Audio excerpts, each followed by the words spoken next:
In this video, I'm going to show you how to create square layers within a haircut.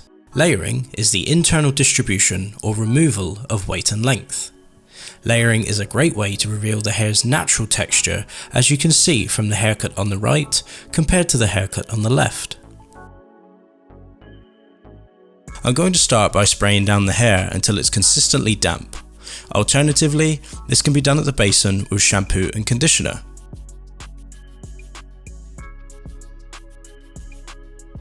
Using the wide teeth of my cutting comb, I'm going to find the natural parting line through the centre of the head, which separates one side of the head from the other.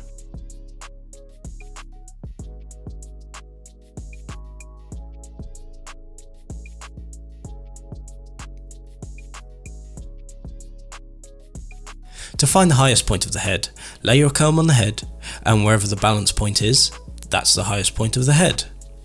I'm now going to separate the back of the head from the front by creating a section that runs from the highest point of the head to just behind the ear where the hairline changes.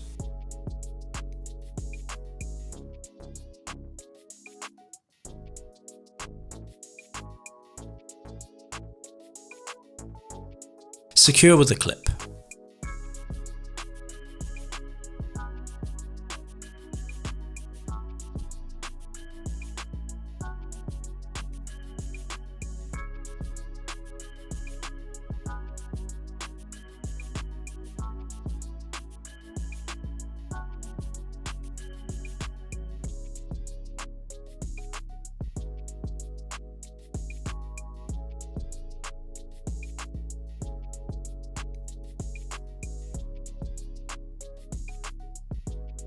Now that I have the front separated from the back, I'm going to take a section just above the recession point on either side of the head. This will allow me to separate all of the hair above the rounding of the head and the hair below the rounding of the head. These zones will be treated separately.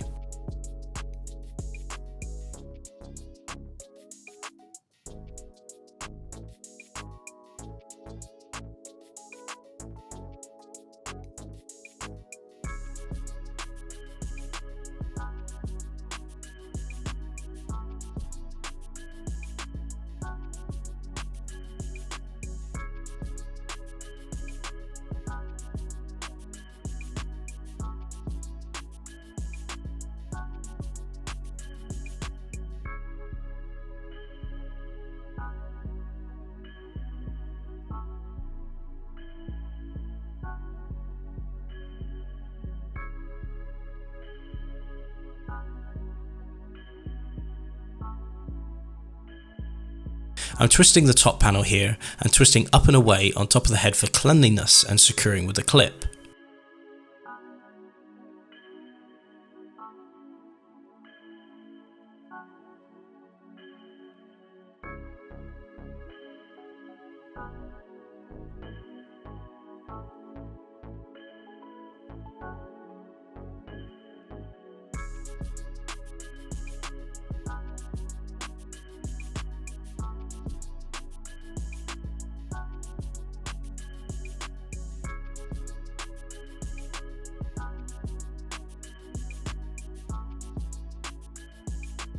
I'm going to twist away the side panels too.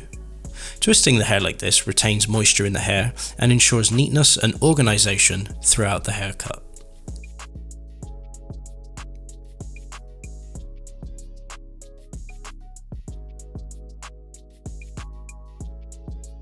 Much like the top and sides of the head, it's important for me to find the widest point of the back of the head so that I can identify the hair above and below this point. This is beneficial for two reasons. One, it allows me to make accurate assessments on things like choice of length and layer shape around the head, and it allows me to work in more manageable sections. Firstly, I'm going to split this panel from the highest point through to the centre nape.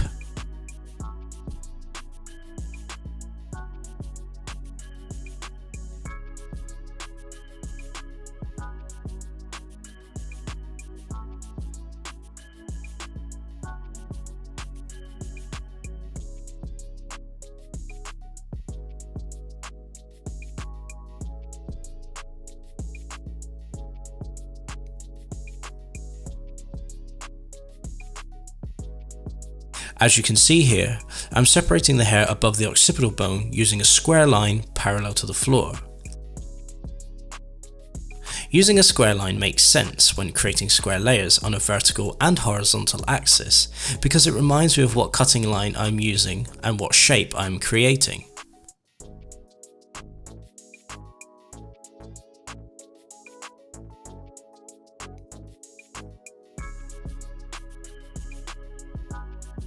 Secure with a clip.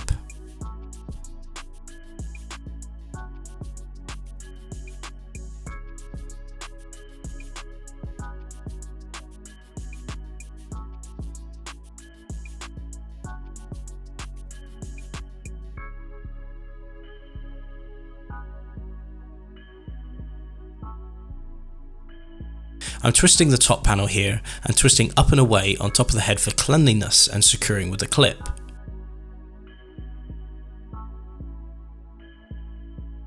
I'm going to start this cut at the back, which will then dictate the length of the sides and the top.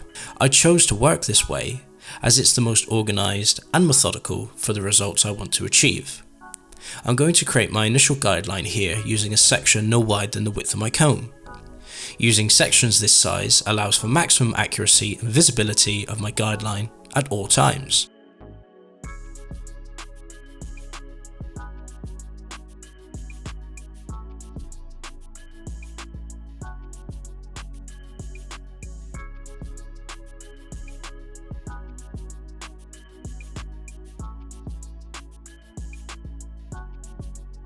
I have the mannequin head up at chest height for maximum visibility and posture balance. I'm going to start the cutting process by identifying a reference point for my layering. I'm also going to use a solid form line that is already there as an external guide. This piece of hair will dictate the length of my layering. For this layering technique, I'm going to be cutting one side at a time for accuracy. I've chosen to use vertical sections here. Vertical sections allow me to stay consistent with the vertical shape, and anything that is sectioned close to the vertical generally will help to reduce length and weight. I'm using the fine teeth of the comb to groom the hair. This will allow me to have optimal control and balanced tension. I'm pulling the section out at 90 degrees from the head and using an overhand cutting technique. Overhand means cutting over the knuckles and not into the palm. It's much easier to cut a square line using an overhand technique as the hand falls into this position easily, and it's much easier to keep a balanced posture.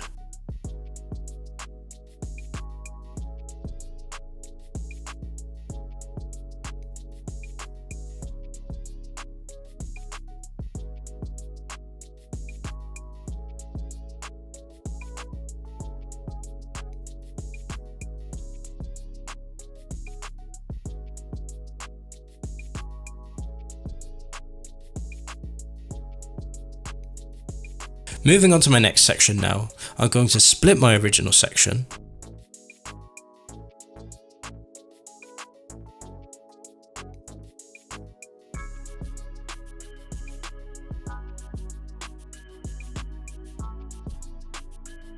clip half of it away and use the other half as a guide for my next section. I will then create a new section no wider than the width of my comb and secure away any unwanted hair. It's important for me to consider not just the vertical cutting axis, but the horizontal cutting axis too. The aim is to have this layer shaped square on both the vertical and horizontal axis. My elevation and cutting line will control the vertical axis, whereas my body position will control the horizontal axis. It's important for me to only move in a straight line horizontally, as this will ensure the shape stays square. If I start to move around the head, the horizontal shape will become round.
Once I complete the last section of this panel, I'm going to cross-check.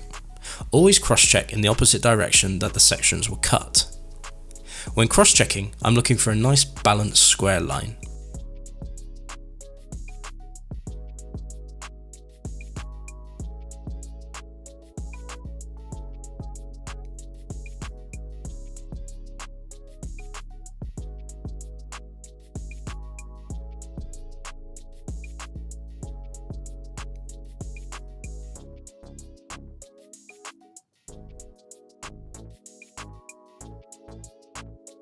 Moving on to my next section now, I'm going to split my original section,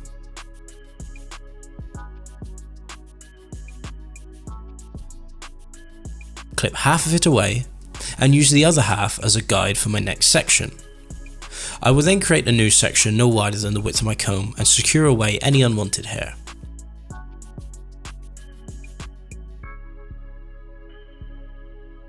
Moving on to the second panel now, you'll notice that I'm going to stand on the same side to cut the layers. This is because I want to keep as many of the cutting mechanics as consistent as possible for the most accurate results.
Once I complete the last section of this panel, I'm going to cross-check.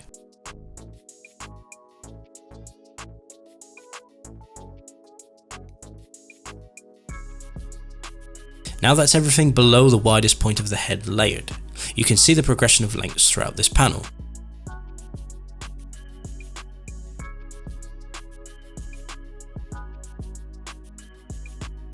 It's time to move on to the panel above the widest point of the head. I'm going to complete this panel in exactly the same fashion as I did on the panel below.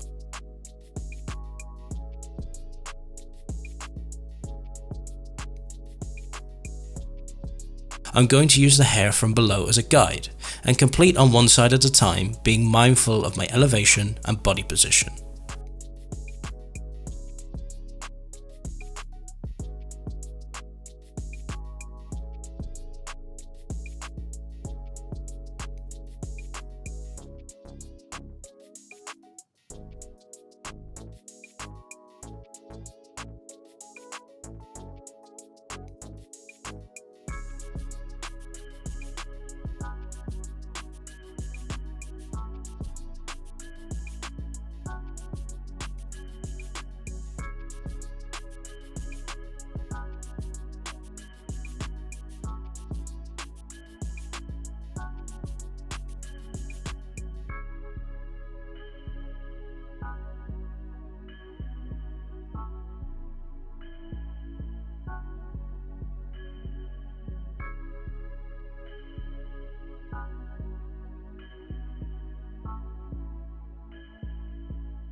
That's the back panel complete.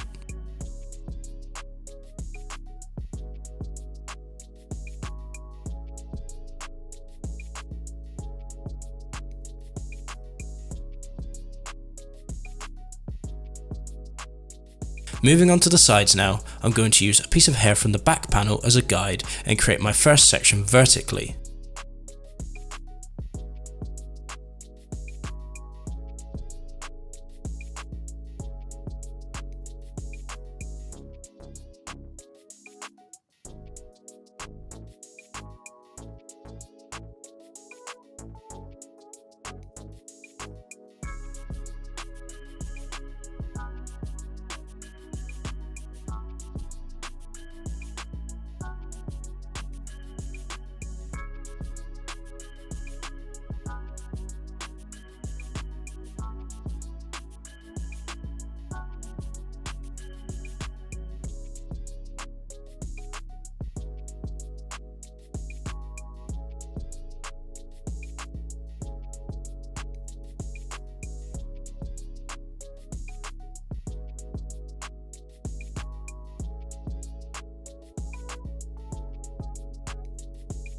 To cut this panel on the left, I'm going to stand in front of the head.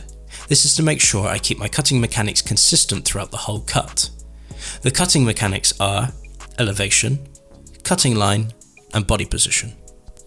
Making sure these are consistent will give me the most accurate results.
Now that's everything below the widest point of the head layered, you can see the progression of lengths throughout this panel. Once I have completed this panel, I will move on to the other side.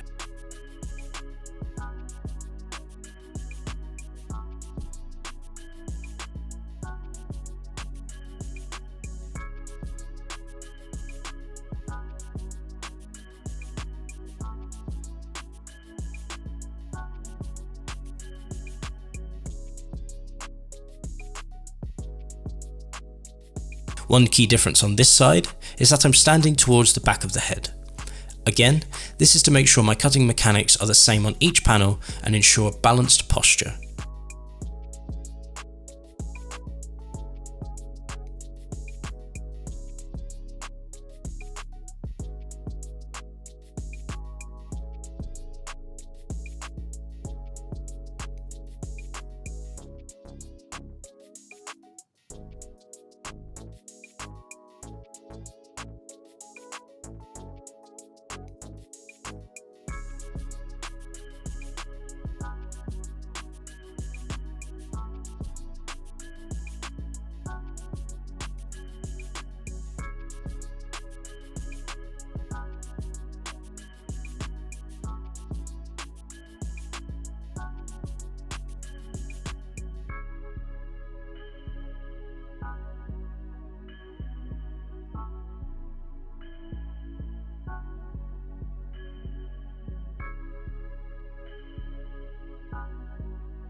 Now that the back and sides are complete, it's time to move on to the final panel, which is the top.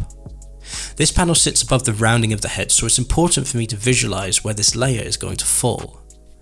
To ensure I leave enough length in this layer, I'm going to use a piece of hair from the panel at the back section as a guideline for the panel on the top.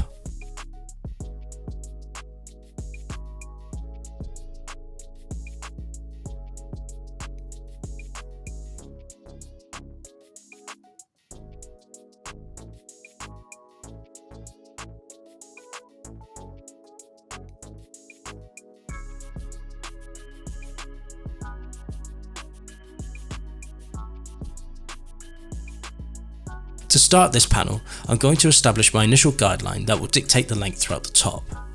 To do this, I'm going to create a vertical section no wider than the width of my comb and secure away the unwanted hair.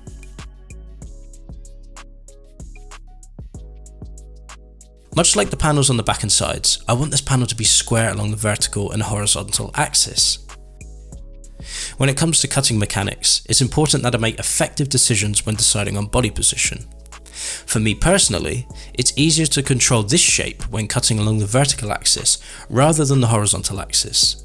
This means I will be standing at the side of the head. The key things to think about when deciding on where to stand are visibility and posture. How are you going to be able to see as much of the panel as possible while still holding a balanced posture? As you can see here, if I stand on the horizontal axis at the back of the head, I have to lean over a lot to see the hair at the front. This gives me unbalanced posture, but could also result in unnecessary overdirection, resulting in an undesirable shape. By cutting this panel on the vertical axis, I can rely on my body position and elevation for an accurate result.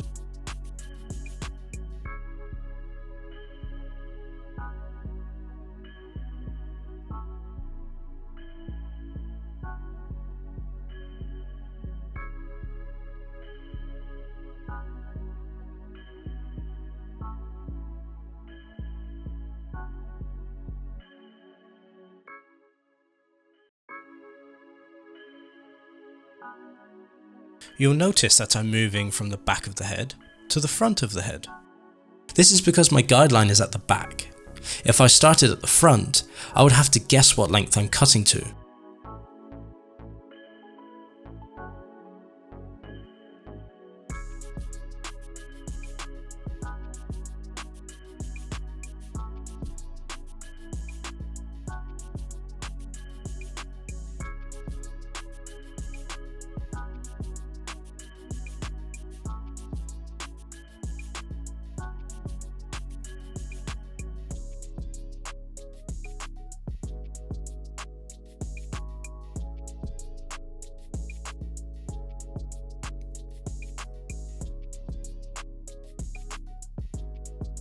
Once the guideline is complete, I can move on and cut the subsequent sections. I'm choosing to work on one side of the head at a time. This is to keep my work organised and balanced. The cut side will also act as a great reference for the uncut side. Much like the rest of the haircut, I'm splitting my previously cut section and using it as a guideline for my new section. If I can't see the guideline, I do not cut the hair. As you can see here, my elevation is consistent throughout this panel, elevating 90 degrees from the head directly towards the ceiling.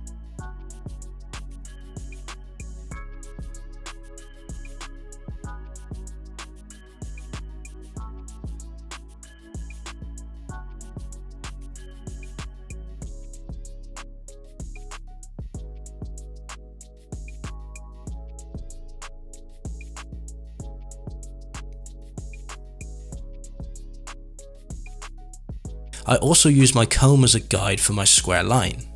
I use the comb to guide my fingers to the guideline, and before cutting, I check that the comb is parallel to the ceiling.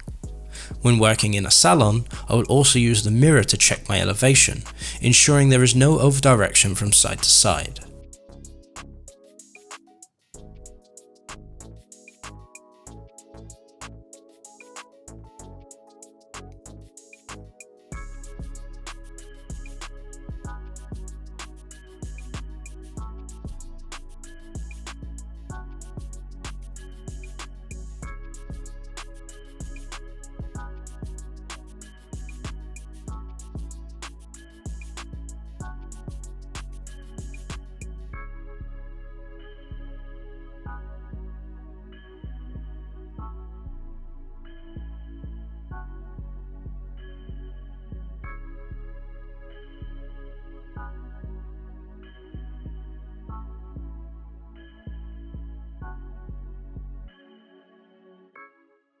Once this side is complete, I will go ahead and cross-check.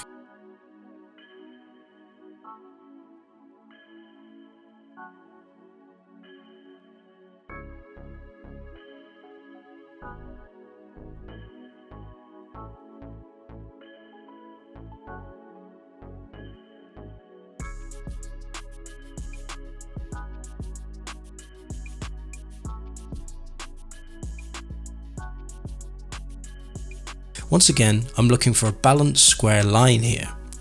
If the line is quite unbalanced, it's recommended to go back through and check the layering, rather than correcting it here.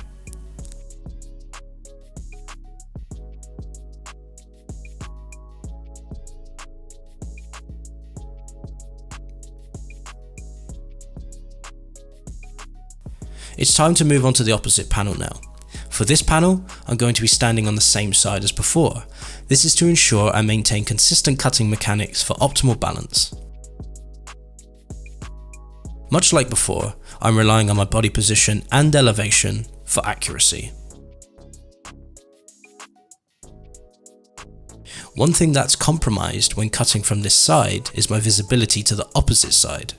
This just means I need to use all of my reference points, like the ceiling and my comb, to ensure I'm cutting a square line on the vertical and horizontal axis.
Now that the wet cutting is complete, I'm going to move on to styling this look.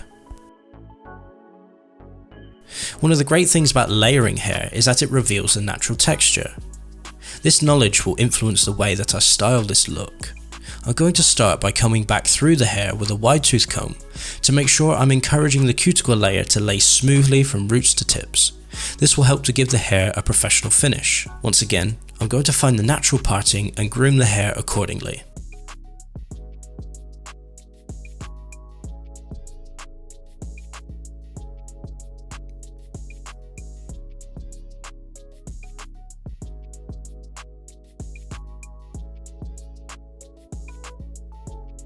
I'm choosing to use a Dyson Supersonic hairdryer with the diffuser attachment. I'm going to set the Supersonic to a low speed and a low heat. When creating texture, it's important that the hair doesn't dry too quickly. This will generally make it go frizzy. Using a low speed also gives us plenty of time to control and manipulate the hair. I'm looking to develop some depth to the overall look and really show off the layering and natural texture. To do this, I'm going to use gravity as a tool and tilt the head towards me so that the roots lift away from their natural base. I'm lifting the roots with my fingers to encourage the particular sections of hair to sit into the diffuser. It's important to allow the diffuser to do as much of the work as possible at this point in the drying process. Touching the hair too much will result in much more frizziness. It's a slow down to speed up styling method. A little bit of patience here goes a long way. I'm going to repeat this process on all panels until the look is roughly 60 to 70% dry. Leaving the last 30 to 40% of the moisture in the hair helps it to stay calm and reduces the likelihood of frizz. If this occurs and you overdry any given section, use a light mist of water spray to dampen down that section again and scrunch back into the hair.